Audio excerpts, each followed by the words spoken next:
치매인 줄 알았던 82세 할머니, 알고 보니 수천억대 부동산 재벌이었다. 아무도 그녀의 정체를 몰랐다. 모든 걸 잊은 척하며 가족의 진심을 지켜보던 그녀의 마지막 반격이 시작된다. 사연 시작 전 구독과 좋아요 버튼 눌러주시면 사연의 재미가 2배가 됩니다. 사연 이야기 시작합니다. 저는 이봉래입니다. 올해 82세예요. 여러분에게 제 이야기를 들려드리고 싶어요. 아마 믿기 어려운 이야기일 수도 있겠지만 모두 사실입니다. 몇 년 전부터 저는 일부러 치매인 척하기 시작했어요. 왜냐고요? 제 가족들이 진짜로 저를 사랑하는지 아니면 제 재산만 노리는지 알고 싶었거든요. 40년 전 남편이 세상을 떠났을 때 저는 새 아이와 함께 남겨졌어요. 그때 남편이 마지막으로 남긴 말이 있었습니다. 여보, 재산은 사랑이 있는 사람에게만 줘야 해. 그게 진짜 복이야. 그 말이 계속 마음에 남아 있었어요. 남편이 떠난 후 저는 새벽 4시에 일어나 포장마차를 했어요. 하루에 서너 시간밖에 못 자면서도 아이들을 위해 열심히 살았죠. 그렇게 번 돈으로 조금씩 부동산을 사기 시작했어요. 작은 상가부터 시작해서 나중에는 건물도 몇 채 소유하게 되었어요. 하지만 가족들에게는 절대 말하지 않았어요. 제가 얼마나 많은 재산을 가지고 있는지 아무도 몰랐죠. 그냥 가난한 할머니로만 알고 있었어요. 어느 날부터 저는 계획을 세웠어요. 말을 더듬기 시작했고, 길을 헤매는 척했어요. 밥을 먹고도 안 먹었다고 하고, 같은 말을 반복하기도 했죠. 처음에는 가족들이 걱정해 주었어요. 엄마, 괜찮으세요? 병원에 한번 가볼까요? 그럴 때는 마음이 따뜻했어요. 아직 저를 사랑하는구나 싶었죠. 하지만 시간이 지나면서 가족들의 태도가 달라지기 시작했어요. 큰아들은 엄마, 이젠 요양병원에 가시는 게 나을 것 같아요 라고 말했고, 며느리는 재산 관리는 저희가 할게요 라고 했어요. 가장 충격적이었던 건 며느리의 말이었어요. 이 나이에 오래 살아서 뭐 하시려고요? 그 말을 들었을 때 가슴이 너무 아팠어요. 하지만 저는 아무 말도 하지 않고 그냥 고개만 끄덕였어요. 며느리는 제가 치매라고 생각하니까 점점 대담해졌어요. 처음에는 어머니, 병원비가 필요해서요라며 제 지갑에서 몇만 원씩 가져갔어요. 그러더니 나중에는 아예 제 카드를 가져가서 백화점에서 쇼핑을 하더라고요. 명품 가방, 옷, 화장품까지. 제가 물어보면 어머니 약값이에요. 또는 어머니 영양제 샀어요 라며 거짓말을 했어요. 어느 날은 제가 일부러 며느리야, 오늘 뭐 샀니? 라고 물어봤어요. 그랬더니 며느리가 어머니, 또 깜빡하셨어요? 아까 말씀드렸잖아요 라며 저를 바보 취급하더라고요. 그때 제 가슴이 정말 아팠어요. 제가 번 돈으로 제가 무시당하고 있다는 사실이 말이에요. 한 달에 수백만 원씩 빠져나가는 걸 보면서도 저는 가만히 지켜봤어요. 정말 어디까지 할 수 있는지 보고 싶었거든요. 그런데 며느리는 점점 더 대담해졌어요. 심지어 제 앞에서 친구들한테 전화하면서 우리 시어머니 치매 걸려서 아무것도 모르거든. 그래서 요즘 쇼핑하기 딱 좋아라고 말하는 걸 들었을 때는 정말 화가 났어요. 큰아들도 마찬가지였어요. 예전에는 엄마 건강은 어떠세요? 라고 물어보던 아들이 이제는 엄마, 통장 어디 두셨어요? 만 물어보더라고요. 제가 왜 그걸 물어보니? 라고 하면 혹시 엄마가 깜빡하고 어디 두실까봐 걱정돼서요 라고 말했지만 눈빛은 전혀 다르더라고요. 손주들의 변화가 가장 마음 아팠어요. 첫째 손녀는 대학생이었는데 예전에는 할머니, 학교 어떠세요? 할머니, 오늘 뭐 하셨어요? 라고 관심을 보였어요. 그런데 제가 치매인 척하기 시작하면서부터는 저를 마치 가구처럼 대하더라고요. 제가 말을 걸어도 스마트폰만 보면서 아, 네, 라고 대충 대답하고 말았어요. 둘째 손자는 고등학생이었는데 아예 저를 못 본 척했어요. 제가 손자야, 학교는 어떠니? 라고 물어봐도 못 들은 척하고 그냥 자기 방으로 들어가 버렸어요. 심지어 친구들이 집에 놀러 왔을 때는 우리 할머니 치매 걸려서 이상한 말 많이 해. 그냥 무시해라고 말하는 걸 들었어요. 하지만 막내 손자 민수만은 달랐어요. 이 아이는 중학생이었는데 제가 치매 연기를 해도 여전히 저에게 따뜻하게 대해 주었어요. 매일 학교에서 돌아오면 제 방에 들러서 할머니, 오늘 기분은 어떠세요? 라고 물어봤어요. 제가 같은 말을 반복해도 짜증내지 않고 끝까지 들어주었어요. 어느 날은 제가 일부러 민수야, 할머니가 약 먹었는지 기억이 안 나네라고 말했어요. 그랬더니 민수가 할머니, 제가 확인해 드릴게요 라며 약통을 가져와서 하나하나 확인해 주더라고요. 그리고는 할머니, 아침약은 드셨는데 점심약은 안 드셨네요. 지금 드세요 라고 물까지 떠다 주었어요. 그때 제 눈에서 눈물이 났어요. 이 아이만큼은 진짜로 저를 걱정해 주고 있다는 걸 알 수 있었거든요. 다른 가족들이 제 재산만 노리는 동안 민수만은 제 건강을 걱정해 주었어요. 그리고 제가 고용한 간병인 김정순 아주머니도 있었어요. 이분은 50대 중반의 따뜻한 분이었어요. 매일 아침 7시에 오셔서 제 약을 챙겨주시고 아침밥도 정성스럽게 차려주셨어요. 제가 치매 연기를 해도 할머니, 괜찮으세요? 천천히 말씀해 보세요 라며 끝까지 들어주셨어요. 어느 날은 며느리가 정순 아주머니한테 아줌마, 우리 어머니 치매 걸렸으니까 대충 돌봐도 될 것 같은데요. 어차피 모르잖아요. 라고 말하는 걸 들었어요. 그런데 정순 아주머니가 아니에요. 할머니도 다 아시는 분이에요. 더 정성스럽게 모셔야죠 라고 대답하시더라고요. 그 말을 들었을 때 정말 고마웠어요. 가족도 아닌 분이 가족보다 더 저를 소중히 여겨주신다는 게 말이에요. 정순 아주머니는 제가 슬퍼할 때마다 할머니, 무슨 걱정이 있으세요? 라고 물어봐 주셨어요. 제가 대답을 못하는 척해도 그냥 제 손을 잡고 같이 앉아 계셨어요. 이렇게 몇 달을 지켜보면서 저는 확실히 알게 되었어요. 누가 진짜로 저를 사랑하는지, 누가 제 재산만 노리는지 말이에요. 그리고 마음을 굳혔어요. 저를 진짜로 사랑해주는 사람들에게만 제 재산을 물려주겠다고 말이에요. 몇 달이 지난 어느 날, 며느리가 제게 다가와서 진지한 표정으로 말했어요. 어머니, 솔직히 말씀드릴게요. 어머니 병이 너무 심해지셔서 저희가 더 이상 집에서 모시기가 어려워요. 요양원을 알아봤는데 다음 주에 들어가시면 될 것 같아요. 저는 일부러 멍한 표정을 지으며 요양원이 뭐니? 라고 물어봤어요. 그러자 며느리가 한숨을 쉬며 말했어요. 어머니한테는 어려운 얘기니까 저희가 다 알아서 할게요. 어머니는 그냥 준비만 하시면 돼요. 그날 오후 저는 일부러 산책을 나갔어요. 2시간 정도 밖에 있다가 집으로 돌아왔는데 현관문을 열자마자 충격적인 광경을 봤어요. 제 옷가지들이 모두 검은 쓰레기 봉투 여러 개에 담겨서 베란다에 버려져 있었어요. 그것만이 아니었어요. 40년 동안 소중히 간직해온 남편의 사진, 결혼 반지, 아이들 어릴 때 사진, 그리고 제가 직접 수놓은 손수건까지 모두 그 봉투 안에 마구잡이로 들어 있었어요. 남편이 마지막으로 써준 편지도 구겨져서 구석에 있더라고요. 며느리는 거실에서 TV를 보고 있으면서도 저를 쳐다보지 않았어요. 제가 이게 뭐니?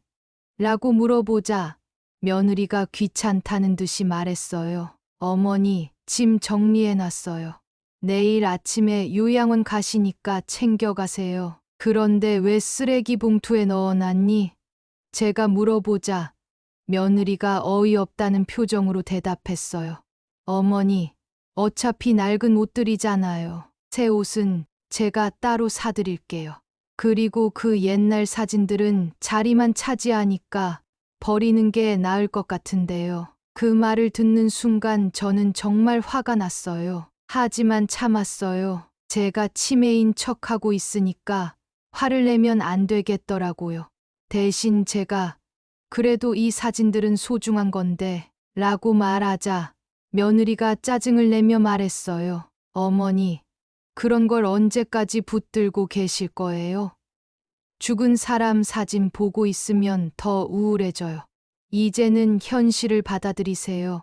그때 큰아들이 회사에서 돌아왔어요. 저는 아들한테라도 하소연해 보려고 했어요. 아들아, 엄마 물건들이 왜 쓰레기 봉투에 들어있니? 그런데 큰아들이 말한 건 더 충격적이었어요. 엄마, 저희도 이 결정을 내리기까지 많이 고민했어요. 하지만 엄마 병이 너무 심해져서 저희가 감당할 수 없어요. 요양원에서 전문적으로 케어받으시는 게 엄마한테도 좋을 거예요. 그래도 엄마 물건을 이렇게 버리듯이 하는 건 너무하지 않니? 엄마, 어차피 요양원에는 많은 짐을 가져갈 수 없어요. 필요한 것만 몇 가지 챙겨가시면 돼요. 나머지는 저희가 정리할게요. 그 순간 저는 깨달았어요. 이 집에서 저는 이미 죽은 사람 취급을 받고 있다는 걸 말이에요. 제 40년 인생의 추억들이 그저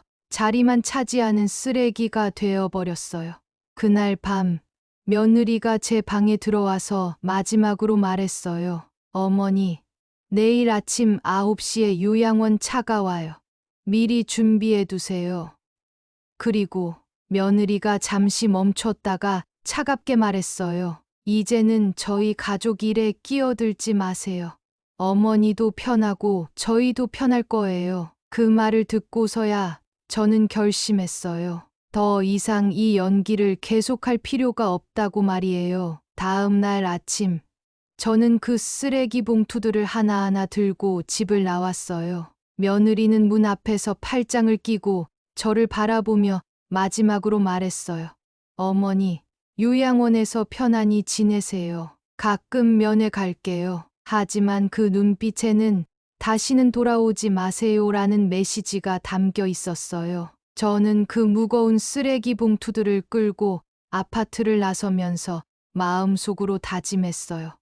이제 진짜 내 인생을 살아야겠다. 그리고 너희들한테 제대로 된 교훈을 줘야겠다. 그날 밤, 저는 무거운 쓰레기 봉투들을 끌고 택시를 탔어요. 기사님이 할머니, 어디로 모셔다 드릴까요? 라고 물어보셨을 때, 저는 처음으로 확신에 찬 목소리로 대답했어요. 강남구 청담동으로 가주세요. 택시 안에서 저는 40년 전을 떠올렸어요. 남편이 세상을 떠난 후, 저는 새벽 4시마다 일어나서 포장마차를 준비했어요. 김밥, 떡볶이, 순대, 손님들이 좋아할 만한 음식들을 정성스럽게 만들었죠. 하루 종일 서서 일하다가 집에 와서는 아이들 숙제도 봐주고 빨래도 하고 집안일도 해야 했어요. 그렇게 몇 년을 버텨내다 보니 조금씩 돈이 모이기 시작했어요. 처음에는 작은 상가 하나를 샀어요. 그 상가에서 나오는 임대료로 생활비를 보태면서 또 다른 부동산을 알아보기 시작했죠. 부동산 공부도 혼자서 했어요. 어떤 지역이 개발될 예정인지, 어떤 건물이 투자 가치가 있는지 밤마다 신문을 보고 공부했어요. 아이들이 대학교에 들어갈 때쯤에는 이미 작은 건물 몇 채를 소유하고 있었어요. 하지만 아이들에게는 절대 말하지 않았어요. 그냥 엄마가 포장마차에서 번 돈으로 학비 대줄게 라고만 했죠. 아이들이 엄마, 돈 괜찮아요? 라고 물어보면 걱정하지 마. 엄마가 알아서 한다라고 대답했어요. 택시가 청담동에 도착했을 때 저는 제가 10년 전에 산 건물 앞에 섰어요. 지상 12층짜리 오피스텔 건물이었어요. 당시에 상당히 비싸게 샀는데 지금은 몇 배로 오른 상태였죠. 건물 1층에는 카페와 레스토랑이 들어 있었고 위층에는 사무실과 오피스텔이 있었어요. 건물 관리사무소에 가서 저는 신분증을 보여주며 말했어요. 저는 이 건물 소유주 이봉래입니다. 12층 펜트하우스 열쇠를 주세요. 관리사무소 직원이 깜짝 놀라며 말했어요. 아, 사장님이셨군요. 그런데 지금까지 한 번도 오신 적이 없어서 오늘부터 여기서 살 예정이에요. 혹시 펜트하우스 상태는 어떤가요? 네. 항상 청소하고 관리하고 있어서 언제든 입주 가능합니다. 가구도 다 갖춰져 있고요. 엘리베이터를 타고 12층으로 올라갔어요. 문을 열자 정말 깨끗하고 넓은 공간이 나왔어요. 거실에서 바라본 서울 야경은 정말 아름다웠어요. 한강이 반짝이고 도시의 불빛들이 별처럼 빛나고 있었어요. 저는 쓰레기 봉투들을 바닥에 내려놓고 옥상으로 올라갔어요. 옥상에는 작은 정원이 꾸며져 있었고 벤치도 하나 있었어요. 거기 앉아서 서울 전체를 내려다보니 마음이 복잡했어요. 40년 동안 이렇게 열심히 살았는데 결국 쓰레기 봉투에 담긴 채로 쫓겨났구나. 그런 생각이 들면서도 한편으로는 속이 시원했어요. 이제야 제 진짜 모습을 보여줄 수 있겠다는 생각이 들었거든요. 그날 밤, 저는 쓰레기 봉투에서 물건들을 하나하나 꺼냈어요. 남편의 사진은 구겨져 있었지만 다행히 찢어지지는 않았어요. 그 사진을 펴서 거실 선반 위에 정성스럽게 올려놨어요. 여보, 이제 정말 큰일 벌일 거야. 지켜봐 줘. 아이들 어릴 때 사진들도 하나씩 꺼내서 정리했어요. 첫째가 초등학교 입학할 때 사진, 둘째가 자전거 타는 법을 배울 때 사진, 셋째가 처음 걸음마를 할 때 사진. 그때는 정말 행복했는데 언제부터 이렇게 변해버린 걸까요? 다음 날 아침, 저는 변호사 사무실에 전화를 걸었어요. 안녕하세요. 유 원장 작성 상담 받고 싶은데요. 네. 언제 방문하실 수 있으신가요? 오늘 오후에 갈 수 있어요. 그런데 재산이 좀 많은 편이라서 경험 많은 변호사님과 상담하고 싶어요. 변호사 사무실에서 제 재산 목록을 정리해 보니 저도 놀랐어요. 건물 7채, 아파트 3채, 상가 5채, 그리고 현금과 주식까지 합치면 총 자산이 800억 원이 넘었어요. 변호사님이 깜짝 놀라며 말했어요. 이 정도 자산이면 상속세 문제도 복잡하고 유 원장도 매우 신중하게 작성해야 합니다. 혹시 상속받을 분들과 미리 상의하셨나요? 저는 웃으며 대답했어요. 상의는 무슨요? 제가 알아서 정할 일이에요. 제 돈인데 제가 누구한테 줄지 정하는 게 당연하죠. 그날부터 저는 정확한 계획을 세웠어요.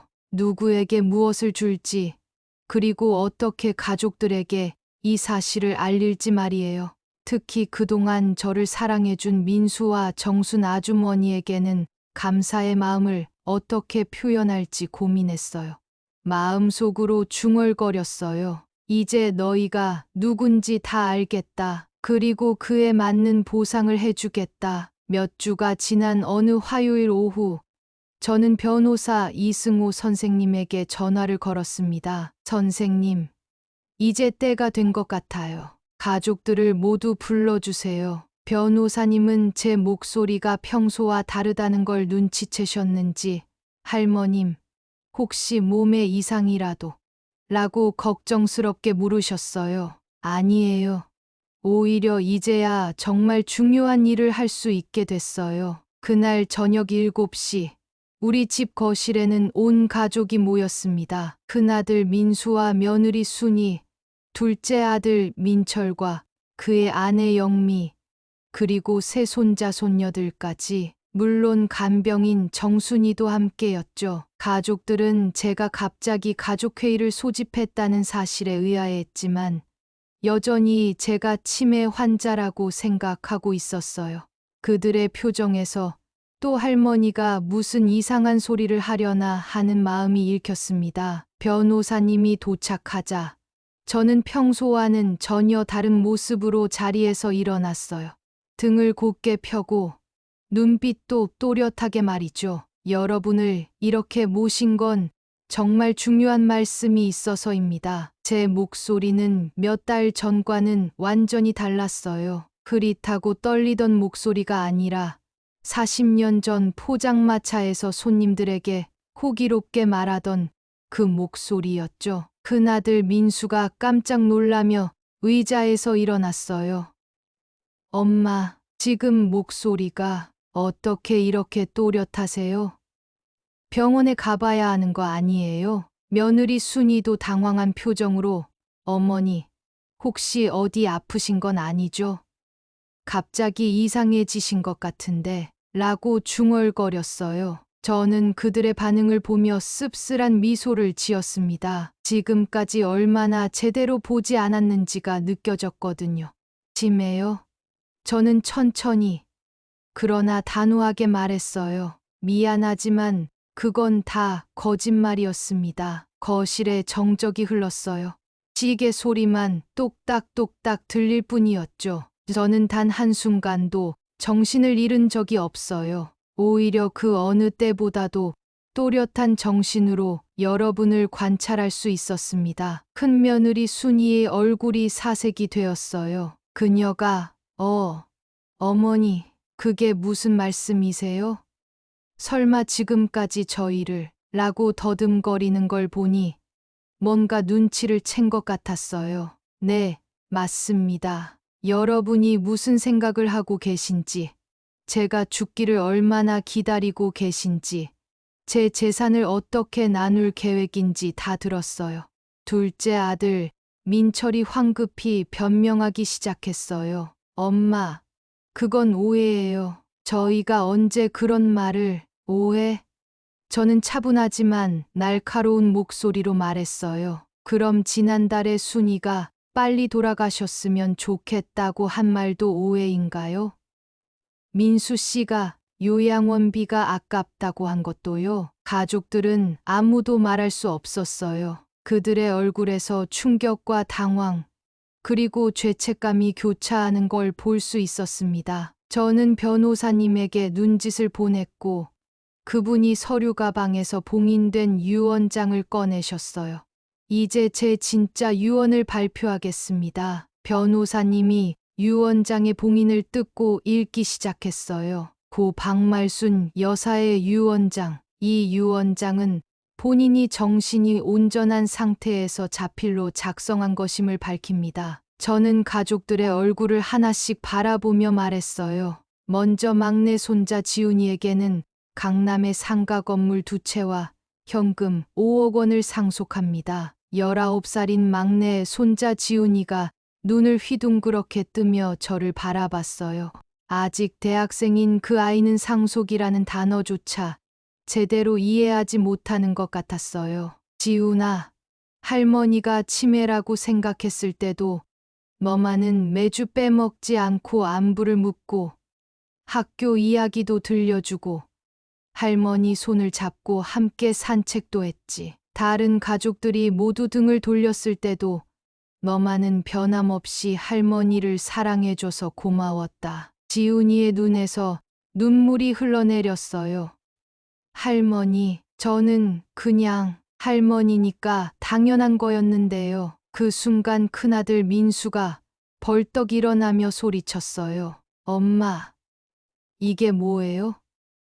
애가 뭘 안다고 그런 큰 돈을. 저는 차갑게 그를 바라보며 말했어요.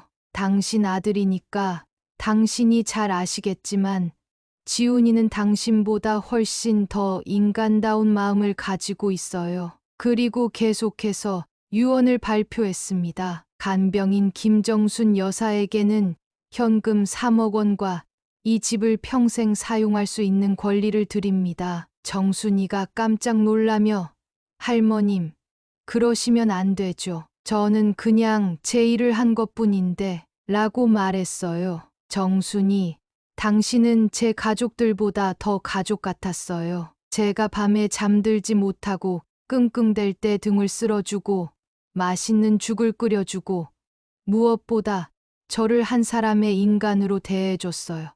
돈을 받고 하는 일이라지만 당신의 마음만큼은 진짜였어요. 간병인 정순이도 눈물을 흘리며 고개를 숙였어요. 이제 가장 중요한 부분이 남았습니다. 저는 큰아들 부부를 똑바로 바라보며 말했어요. 그리고 장남 박민수와 그의 배우자 한순이에게는 저는 잠시 멈췄다가 단호하게 말했어요. 단 1원도 상속하지 않습니다. 순이가 비명을 지르듯 소리쳤어요. 어머니, 이게 무슨 말씀이세요?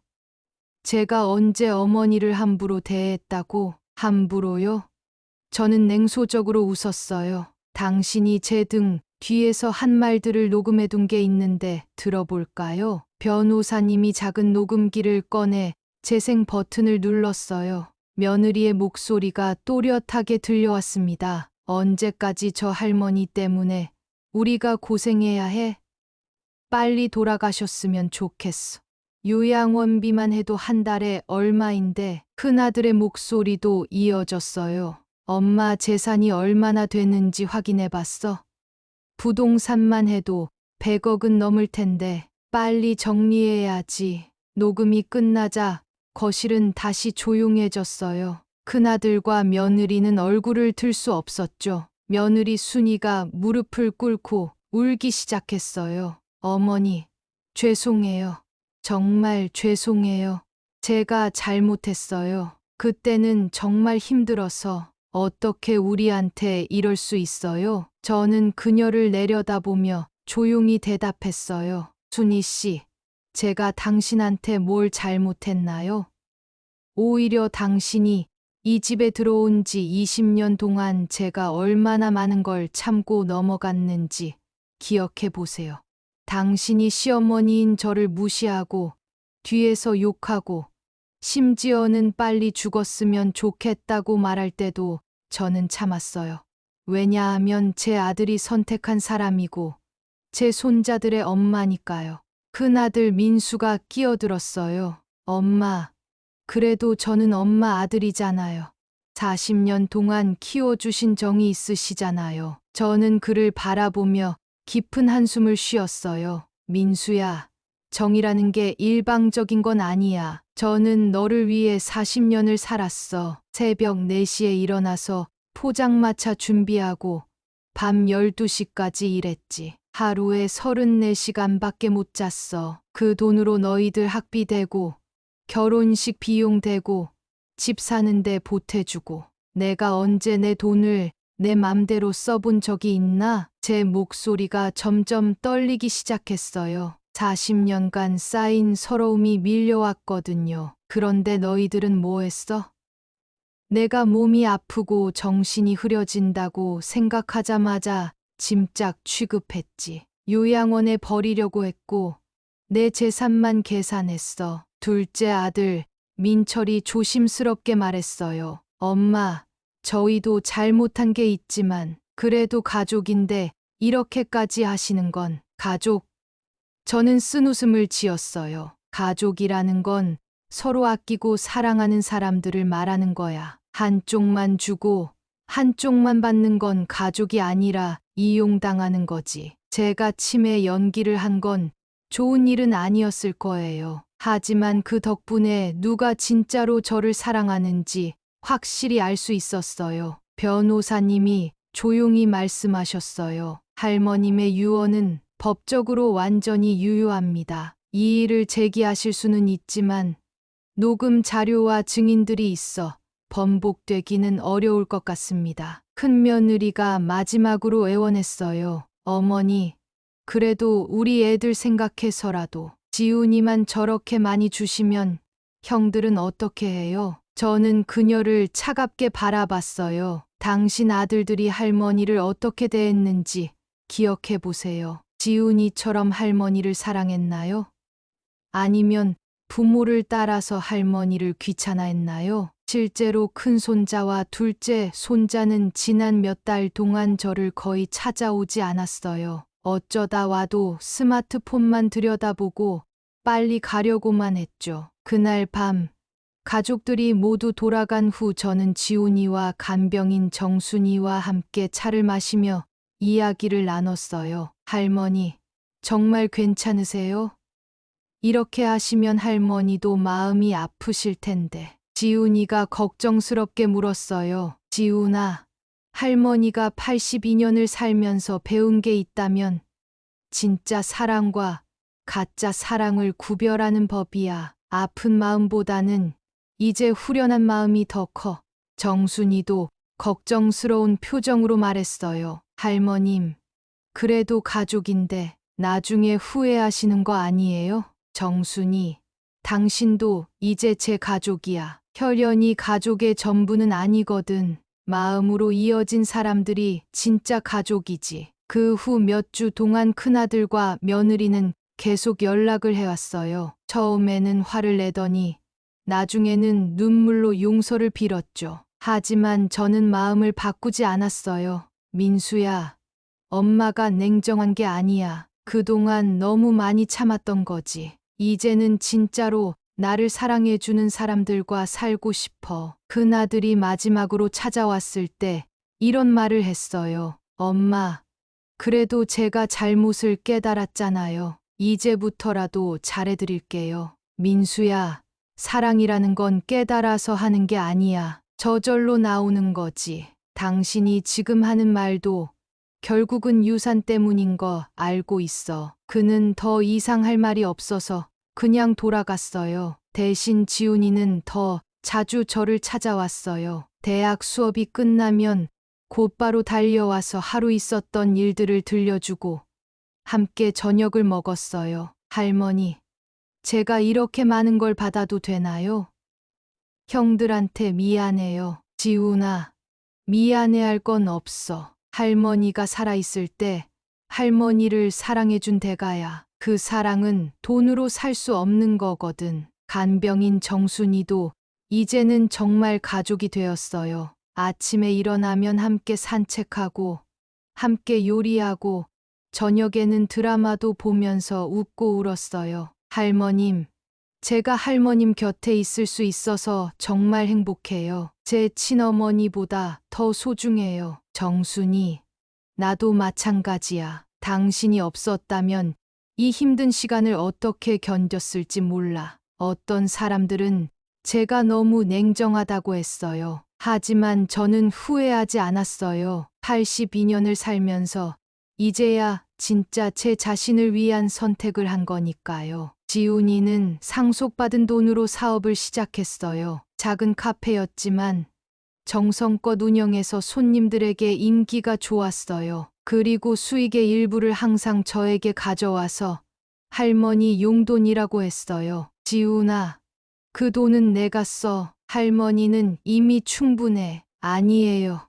할머니가 주신 돈으로 번 거니까 할머니 것이에요. 그런 마음씨를 보면 제가 올바른 선택을 했다는 확신이 들었어요. 정순이도 받은 돈으로 고향에 있는 자녀들에게 학비를 보내주고 아픈 남편의 병원비도 댈 수 있게 되었어요. 그렇게 걱정이 덜어지니 더욱 밝은 모습으로 저를 돌봐주었어요. 할머님, 제 인생에서 가장 큰 복을 받았어요. 할머님을 만난 게 제 인생 최고의 행운이에요. 그런 말을 들으면 가슴이 따뜻해졌어요. 40년 동안 가족을 위해 희생하면서도 제대로 된 고마움을 받아본 적이 없었는데 이제야 진짜 감사를 받고 있다는 생각이 들었거든요. 세상 사람들이 뭐라고 하든 저는 제 선택이 옳았다고 생각해요. 나이가 들었다고 해서 무조건 참고 살 필요는 없어요.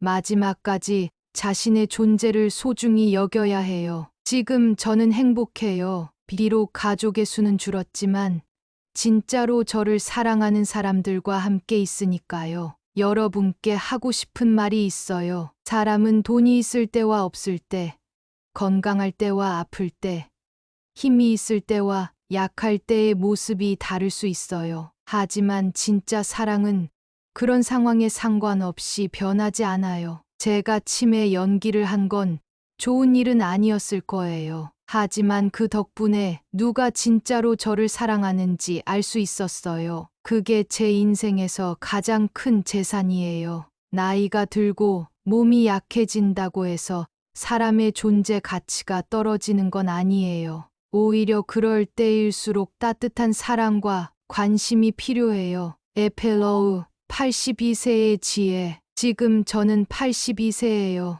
많은 것을 경험하고 많은 것을 배웠어요. 그 중에서 가장 중요한 건 진짜 사랑을 구별하는 능력이었어요. 돈은 사람을 변하게 만들 수 있어요. 하지만 진짜 사랑은 어떤 상황에서도 변하지 않아요. 그걸 알게 된 것만으로도 제 인생은 성공한 거라고 생각해요. 여러분도 주변 사람들을 잘 관찰해 보세요. 누가 진짜로 여러분을 사랑하는지, 누가 여러분의 무엇인가를 노리는지 말이에요. 그리고 그 사랑에 보답하며 사세요. 저는 이제 진짜 가족들과 함께 행복하게 살고 있어요. 비록 쓰레기 봉투에 담겨 집에서 쫓겨났지만 그 덕분에 더 소중한 것들을 얻었어요. 인생은 참 신기해요. 끝까지 살아봐야 진짜 승자가 누구인지 알 수 있으니까요. 사연 재미있게 들으셨나요? 구독과 좋아요 잊지 마시고요. 다음 영상으로 더 재미있는 사연 가져오겠습니다. 감사합니다.